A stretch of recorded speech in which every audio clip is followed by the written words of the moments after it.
Alright, I just want to preface this video by saying, don't worry, I'm not planning on turning this channel into some top 5 BuzzFeed style, crap or anything like that. It just happened to be coincidence that my last two topics both happen to coincide with the list style of format. Anyways, I thought it'd be a good idea to take a look at 5 small, easy changes that CA could make prior to Game 3's release to really improve the experience without having to completely rewrite anything for the game's perspective. With that intro done, kick back, grab a glass of milk, and let's jump straight into it. Wow.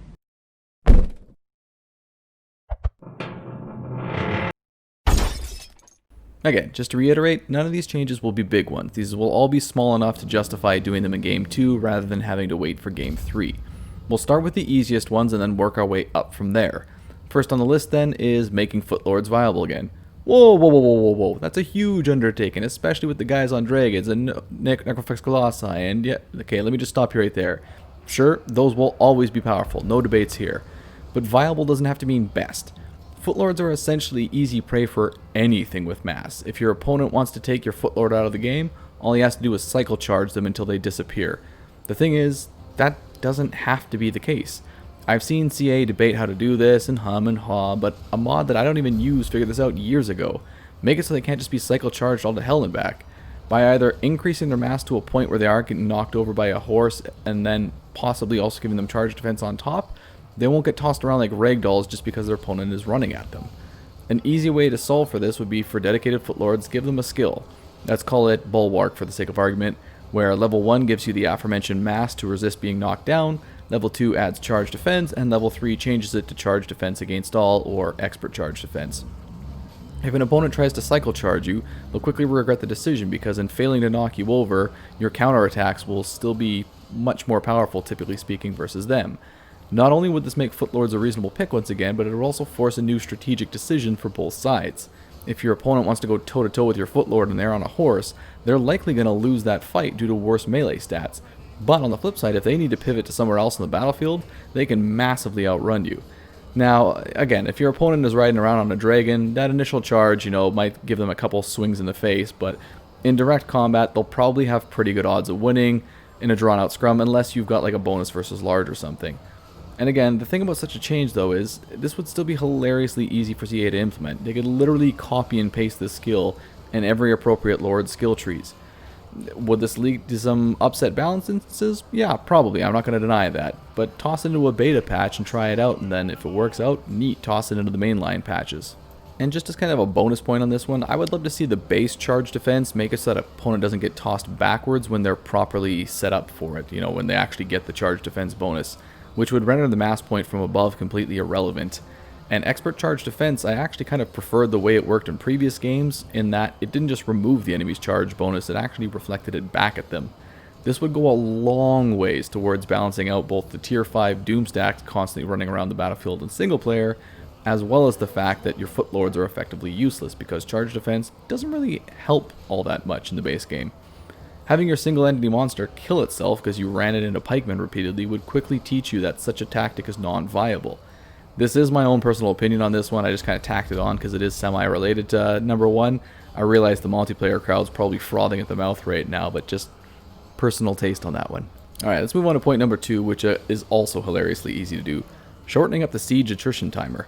What I mean by this is how long it takes for an invaded city to start suffering from attrition when the opponent has their town encircled or under siege. By default, the siege timer starts out extremely high. It's usually around a dozen to 14 turns for complete control on a walled settlement, which means attrition doesn't even start until turns 6 and 7. And I get what CA was probably going for when they did this. It's to give players enough time to run back to their invaded territories and save them from invasion. But in practice, this turns it into an absolute slog to play through longer campaigns. Hanging out in the opponent's city playing end turn simulator until they finally start suffering attrition, followed by waiting at least a turn for that attrition to actually take effect, isn't fun. And that's the default. Certain buildings or lords can take that 12 to 14 turns and extend it out even further from there. And I get that some factions, typically chaotic ones, have access to skills or techs that can shrink that down considerably, but those things should be the kind of thing that basically just starts attrition as soon as you show up. I propose lowering the default down to just 4 turns for unwalled cities and 6 to 8 turns for walled ones. Oh Jesus dude, that's way too short, that'll kill balance. Alright, let me stop you right there, person I invented for this argument. If your opponent hasn't shown up within 2 or 3 turns to stop your invasion, they were never coming in the first place. And it's worth remembering that attrition doesn't even start the first turn you get them into attrition levels invasion, it actually starts on your following turn of that. In that manner, even a short 4-turn siege timer would actually mean waiting 2 turns for supplies to run out, followed by 1 turn of absolutely nothing before the 20% attrition per turn would actually begin to help the invader on their 4th turn. That is still plenty of time to run along and save the territory, and if it isn't, that's more on the player or the AI than anything else. And again, that is the shortest possible cut down. That's with no benefits, no walls, nothing. Now the actual mechanic itself would be extremely easy to solve. It would literally just be changing a few numbers around. However, that would also create ridiculous balance issues around certain necessary techs and skills for some factions, so a pass would need to be done to swap out certain overpowered and unnecessary traits, skills, and techs. Still, we're talking about a drop in the bucket as far as effort is concerned, hence why this takes our number 2 spot on the list. Speaking of sweeping balance changes, let's discuss one I actually touched upon in Friday's video. CA seemingly handing out free chevrons like they're going out of style. If you started your experience in Total Warhammer 2, this might not register as an issue to you. Basically every Game 2 race has access to them, so who cares? Well, I care first off, and there's a lot of reasons why it matters. First things first, this actually disincentivizes intelligent play. In Game 1, getting a unit to rank 4 meant making sure you didn't lose them for dozens of turns, and in doing so you had a reason to keep that unit around for as long as you could possibly manage. Even in the late game, lower tier units still had a reason to exist, because in the battle between a level 7 or 8 low tier unit and a base level high tier unit, the former could be reasonably expected to hold their own, if not out and out win, in spite of being cheaper both to buy and maintain. And Game 1 didn't give out many bonus chevrons at all. It was extremely rare to get more than a level or 2 for combined bonuses, meaning that losing a leveled up unit meant it took a long time to replace that experience. This also impacted balance as well. Races like the Dwarves might have been expensive up front, and they lacked high tier monsters and cavalry, but their units would almost assuredly survive deep into the late game, letting even their low tier and mid tier infantry remain perfectly viable. Whereas a faction like the Vampire Counts could grow an entire army in a couple turns and have single entity monsters all over the place, but they effectively were starting from base level every time they did that. This still leads to really weird imbalances in Game 2, for example, whereas the Vampire Counts versus the Tomb Kings, for example, will both be able to quickly fill up an army to max slots, like we just said. The difference being is that the former will be starting at base level or maybe level 1 if you're lucky, whereas the latter can just be effectively pumping out gold chevron units in the same time frame. And maybe you're thinking, hey, why not just give chevrons to Game 1 races as well? And for what it's worth, that does seem to be the direction CA is going. The problem is it's the wrong direction. As I said before, it disincentivizes strategic play, and I meant it. In Game 2, it's often better to simply delete a damaged early game unit, because you can usually just hire a replacement, or maybe even a better unit, with higher experience right out of the gates. This means progression isn't just gone, it's actually backwards. This change would be quite a bit more involved than our previous 2 ones, as it would require CA to go through and analyze where all these additional chevrons are coming from, and pull them back accordingly and replace them with something else. Much of them also come from specific building chains, which also might have a huge campaign balance effect that would also need to be considered. But even then, I would imagine its effects wouldn't cause huge issues for any player that isn't just dumpstering their units every turn that they can. Alright, our number 4 fix is probably the first one on this whole list that's outside the potential for even modders to fix. CA would actually have to roll up their sleeves and go digging into the core files to fix this particular one, and unlike the previous 3 picks, this isn't my own personal opinion on this one, this is a actual well-known impartial issue. Character traits. If you've played a campaign, you may have noticed that after a certain point, your character simply stops gaining traits.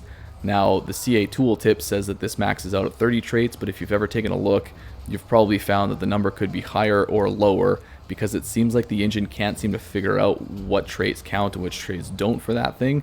And then further compounding the issue is the fact that visible traits and invisible traits seem to subscribe to 2 different combined and unique totals, meaning you have 3 different trait totals that are independently all managed and that the engine has to figure out. Now, even though this has been an issue since the series actually launched, it was fairly uncommon to hit the limit earlier on, as when Game 2 launched, for example, you only had 7 other legendary lords and 3 other factions, meaning if you conquered every single legendary lord, including friendly factions, and gained the dominance over whoever traits for each of the factions, you'd still only be at 10 traits total, leaving at least a dozen, if not more, slots left over before your character ran out of trait slots. Now though, we have 32 legendary lords, 7 other factions, and that's only if we're talking about the Vortex campaign. These get even worse if we start bringing Mortal Empires into the mix.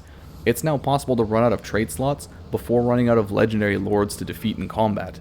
On its own, this is already annoying, but it also means getting stuck with a negative trait early on can actually make a pretty noticeable effect on your character, as it not only negatively affects you on its own, but also actively prevents you from taking a positive trait later on.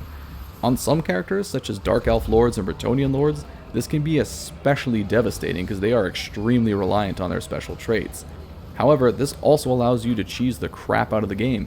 Fill the traits up with only positive things and you can never ever earn a negative trait for the rest of the game on that character. Now, I'm not going to pretend that this is an easy fix. It isn't. The trait system seems to be limited by something within the engine itself, so this isn't really like have an intern take a look at it territory. This is someone needs to really pull this apart and see what's going on. In 4 years since launch, no modder has ever figured out a true solution to this. The closest we've come is a trait manager that effectively just allows you to delete a trait if you tell it, which frees up the slot that would have been occupied by that trait. In order to do a proper fix, someone's going to need to take an actual dive into the code of the game and figure out what's holding back the limits specifically, which also might be difficult given the somewhat helter-skelter nature of the cap itself.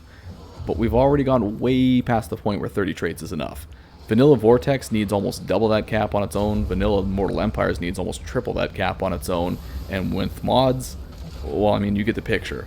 Rather than changing this to a larger number, the trait cap needs to be out and out removed or set to such an obnoxiously high number it will never ever come up again. Because the games are only growing in size, so by the time Game 3 launches, that cap's going to look hilariously small if it's still in when the game actually comes out. Now, our last change is without a doubt the most difficult to do in terms of mechanics, but also stands to make the biggest difference to the players if done properly before Game 3. Fixing the corruption mechanic. As it stands, we have 4 types of corruption in the base game, barring Athel-Loren, which isn't really a corruption. We have Untainted, Vampiric, Chaotic, and Skaven corruptions. I think we're good for types of corruption. I'm not advocating for every monogod to get a specific corruption, or for Chaos Dwarves to have Hashut, or anything like that. No, what I'm suggesting is a difference to what corruption actually does. Before we take a deep dive into this, it's important to know what corruption actually does. So I think most people are familiar with the attrition and public order effects of corruption. They are extremely easy to understand at a glance. The 2 other effects that you might not be aware of is that it will give enemy characters traits, or also your own people traits, typically negative ones if you're left in the wrong corruption, such as an Untainted hero will eventually get a negative trait called Insanity if he stays in Chaos for too long. And it also changes the Rebellion armies to one that matches the corruption itself. So for example, in the case of Vampiric corruption, it will start an Undead army rebellion, as well as have a Necromancer present in that battle, which makes the rebellion a little bit stronger than normal. Now, at the moment, there's not really anything else interesting with this mechanic, and that's a shame, all on its own. I mean, after all, the way the game is right now, almost half of the available races rely on some form of corruption going for themselves. Skaven have a little bit of added interest with their corruption, given that it has both a positive and negative trait for the Skaven, as well as the fact that it has an effect on the battlefield. And to me, that's the bar I'd use for corruption being reworked for every other race. Untainted would be the only one that I just kind of leave alone and let it have its own kind of vanilla experience, where maybe increasing it could possibly provide something small in a token like +5 leadership for races that prefer it, but I wouldn't change its campaign effects at all. But Chaotic Corruption, on the other hand, that already affects 3 races and will be affecting at least a 4th race in Game 3, and it's currently a very dull mechanic. Chaotic Corruption should slow casualty replacement regardless of whether someone is for Chaos or against it, with the logic being that rampant mutations would mean that most potential recruits would end up being worthless in an army. In battle, higher Chaotic Corruption could throw a Traitorous or a Mutant squad on your side at the start of the battle, essentially a computer-controlled reinforcement army of super low-tier troops. The more corrupted the territory you're fighting in, the more Traitorous squads you'd get. Other considerations like bonus leadership and melee damage could be added at higher corruption levels to show the increased resolve to kill with the gods so obviously watching.